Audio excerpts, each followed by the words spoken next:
Hey guys, Patrick Wind here and welcome to this training model in which I'm going to show you 6 design tips for better Facebook single image ads. Okay, where do we get the information from? Directly from the Advertiser Help Center where they provide us 6 image ad tips as well as this wonderful chunk of information to choose great images for your Facebook ad.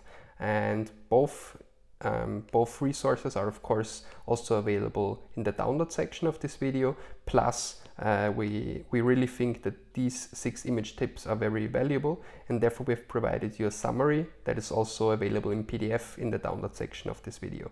So go ahead and just download it and let me explain you now in more detail what it is about and why it's important for you. So let's get started with the six image ad tips.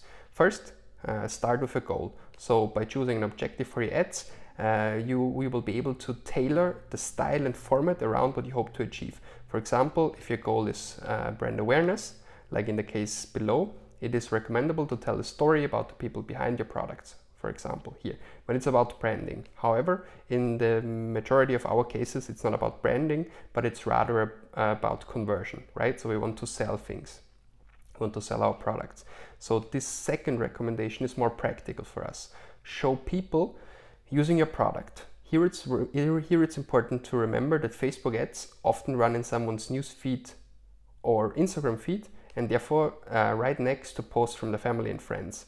And to create attention-grabbing ads that feel like a familiar part of someone's social fabric, it's recommendable to show images of people benefiting from your product instead of just the product itself. For example, in this case here below, they show a happy people enjoying the ice cream of this Sunnyside bar, which apparently sells ice cream.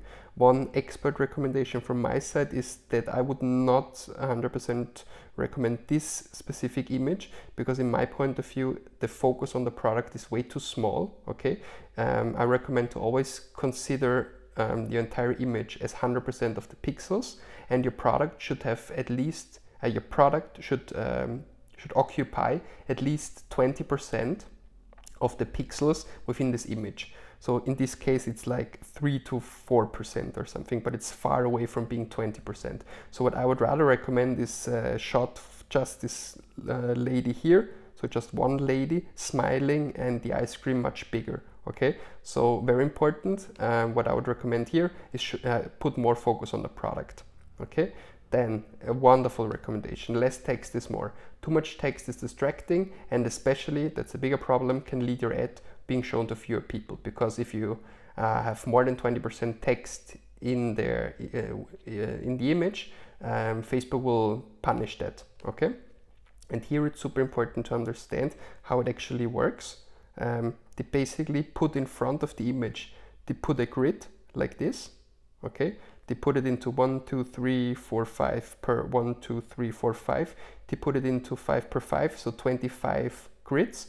And in each grid where you add, where the Facebook machine detects some text, it counts as 4% text. Okay, so it's important to understand that this little grid of 5 per 5, so 25 subcategories, and in each little category that you take, it counts 4%. So this one has too much because it takes several of the grids. This one is okay because you can now argue that the Red Bull is text or not. Theoretically, the logo is not counted as text. Well, it depends, that's why it's not counted. And even though it would count the logo as text, it would just be like 2 or maximum 4 of the sub areas of this image. So it would be maximum 16% because it counts each of the grids as 4%. Right? So that was interesting. And now focus on your message. Crop tightly around the important part of the image. If you're trying to fit too much information to a single piece of media, consider using a carousel format. But if not, it's confusing if you communicate too much in one image. So if you're running multiple ad sets within a single campaign, be sure all your images have a consistent theme. That's what they recommend in order to go align with your CI, so corporate identity. Of course, what Facebook wants us to do is use high resolution images. You don't have to be a professional photographer to create great looking ads. Just be sure to pay attention to the size and quality of the media files you're working with. That's good. and then play around. Be sure to play around with different images and formats before you commit to a particular ad, and always preview how your ad will look in the wild before you run it. And you can of course use the Creative Hub to get more inspiration, and you can also create mock-ups, feedback, and find inspiration from other advertisers. So from this chunk of information, the most important part is definitely that you have to have in mind your goal, the goal of your specific creative. In our case, it's mainly selling some products, and if we sell products, it makes sense to also highlight people using our product, but then please make sure that you focus enough on the product itself and you're not getting distracted of showing just too much of the people using it, but really showing the product. Less text is more. So be aware that Facebook uses this grid. Don't occupy more than 20%. And then of course focus on your message. Don't confuse them with too many different messages. Use high resolution images and test everything around. So that's interesting for this section. And let's also analyze their general tips on how to choose great images for your Facebook ad, because here's also a very important chunk of information. What they recommend that you can really have people stop when they scroll down is to improve the quality of your creatives by following these steps. So have a single focal point. Ensure that you're only asking people to look at one thing. If you're trying to include too many things in one image, consider carousel video ads. Also, once you've taken your photo, consider cropping it so it's framed nicely. So here they communicate very nicely just one meal and not too much. For example, here they would also have the beer, they would have the muffin, they would have the soup or whatever it is, but they recommend to rather focus on one thing. Visual consistency. Make sure all of your ads within a campaign tie together visually. Then people will more easily recognize your ad and stop to see what else you have to say. That is very important and goes very strongly in line with the corporate identity. Build for mobile. As you know, the majority of the people that see our Facebook ad see it on their mobile device. So really create your creatives having in mind that they will see it on a very small device. So it doesn't matter that it works nicely on the big screen. No, what you really have to have in consideration that it works nicely on a small phone screen, because that's where the majority of the people will see it. So strong focus on the product and it looks nicely on a mobile device.